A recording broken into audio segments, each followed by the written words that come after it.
Good morning. I have a story from New Zealand. First, I want to talk about Canada again. Yeah, of course. Because the CBC reported this. You know, CBC, this is Justin Trudeau's own little news network.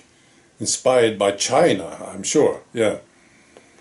So CBC reported that the Trudeau government will announce the end of the mandatory tea drinking requirement for travelers in Canada. Yeah, for people traveling by train and airplane. There's no longer a requirement to have the tea. Yeah. Well, this is good news, isn't it? Yeah. About the mask mandate, they don't know. Maybe it will also be lifted. I didn't know this. You are still required to wear the mask on the train in Canada? Wow. You know, I was talking to a Canadian the other day, fakeologist, right? It was a great talk.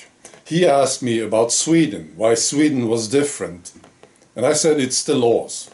Yeah, we have laws here in Sweden. The government couldn't do it.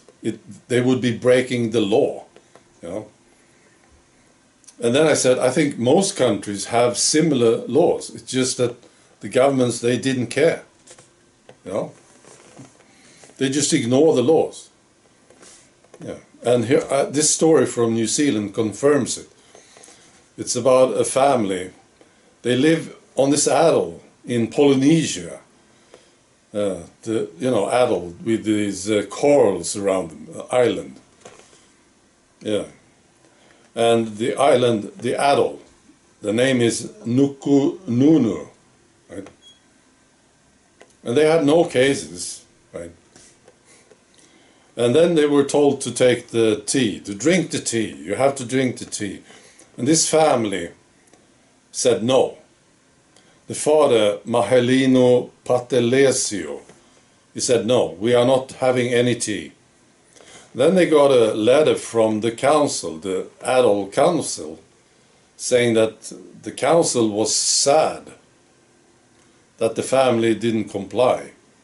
And then he said this: you will remain on house arrest with your wife and your son for a further 6 months until you reconsider your decision.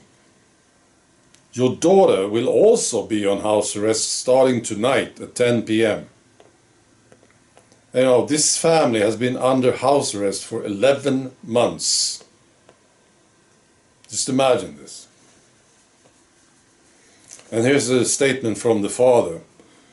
Obviously, I'm very concerned about my family's well-being, which is why we're making this determined stand. Well, he's totally awake, this guy, and the family. And he said about the atoll, the council, he said, now you have unquestioning sheep leading a community of fearful sheep into oblivion. Yeah. And they are breaking the law, that's the thing. Yeah. This family's rights are protected in the New Zealand Constitution. They have the right to refuse, see. It's in the Constitution. By imprisoning the family for exercising their right to refuse, the New Zealand government is committing a crime under the country's own statutes. Yeah, they are criminals. Yeah, no, Justin Trudeau is a criminal. He should be in jail, of course. No, I can imagine other things happening to this guy, yeah. But he should definitely be in jail, Justin Trudeau. I wonder what he feels, how he feels about this mandatory tea drinking being lifted in Canada. I think he was pressured to end this. Yeah, I'm sure of it. He didn't want to end this. He wanted to keep these mandates. Of course, he's a criminal. Yeah. All right. Be good.